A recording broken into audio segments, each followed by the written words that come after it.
నేతన్నలకు ఎన్నికల్లో ఇచ్చిన మరో కీలక హామీని నెరవేరుస్తూ కూటమి ప్రభుత్వం శుభవార్త చెప్పింది. ఏప్రిల్ 1వ తేదీ నుంచి చేనేతలకు ఉచిత విద్యుత్ పథకం అమలు చేయనున్నామని రాష్ట్ర చేనేత జౌళిశాఖ మంత్రి ఎస్ సవిత తెలిపారు.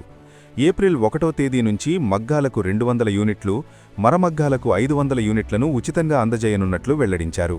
ఈ పథకం అమలులో భాగంగా ఏడాదికి 85 కోట్ల రూపాయల మేర ప్రభుత్వ ఖజానాపై భారం పడనున్నట్లు తెలిపారు.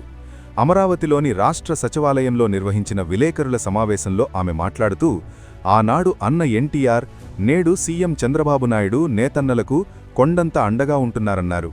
2014-19 టీడీపీ పాలన నేతన్నలకు స్వర్ణయుగమని, ఎన్నికలకు ముందు సీఎం చంద్రబాబు నాయుడు, మంత్రి నారా లోకేష్ ఇచ్చిన మాటకు కట్టుబడుతూ కూటమి ప్రభుత్వం హామీలను నెరవేరుస్తోందన్నారు. దీనిలో భాగంగా నేతన్నలకు ఇచ్చిన కీలక హామీ ఉచిత విద్యుత్ పథకం అమలుకు కూటమి ప్రభుత్వం నిర్ణయించిందన్నారు. వచ్చే ఏప్రిల్ 1వ తేదీ నుంచి ఈ పథకం అమలు చేయనున్నట్లు మంత్రి సవిత వెల్లడించారు. మగ్గం కలిగిన నేతన్నలకు 200 యూనిట్లు, మరమగ్గం ఉన్న చేనేతలకు 500 యూనిట్లు ఉచితంగా అందజేయనున్నామన్నారు. మగ్గం కలిగిన 93,000 కుటుంబాలు, మరమగ్గాలు వాడుతున్న 10,534 కుటుంబాలు, మొత్తంగా 1,03,534 కుటుంబాలకు ఈ ఉచిత విద్యుత్ పథకంతో లబ్ధి కలుగనుందన్నారు.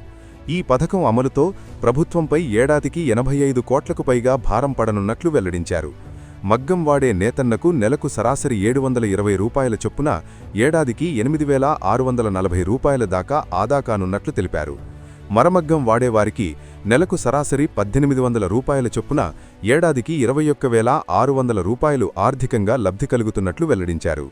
రాష్ట్రంలో చేనేతరంగ అభివృద్ధికి కూటమి ప్రభుత్వం అధిక ప్రాధాన్యమిస్తోందని, ఆర్థిక భరోసా కలిగించేలా నిర్ణయాలు తీసుకుంటున్నామని మంత్రి సవిత తెలిపారు. ఇందులో భాగంగా అధికారంలోకి రాగానే 50 ఏళ్ల నిండిన నేతన్నలకు 4,000 రూపాయల పెన్షన్లు అందజేస్తున్నామన్నారు. ఇలా రాష్ట్రంలో 87,280 మందికి నేతన్నలకు పెన్షన్లు అందజేస్తున్నామన్నారు. 3,000 నుంచి 4,000 రూపాయలకు పెన్షన్లు పెంచడం వల్ల నేతన్నకు నెలకు 1,000 రూపాయల చొప్పున ఏడాదికి 12,000 మేర అదనపు ఆర్థిక లబ్ధి కలుగుతోందన్నారు.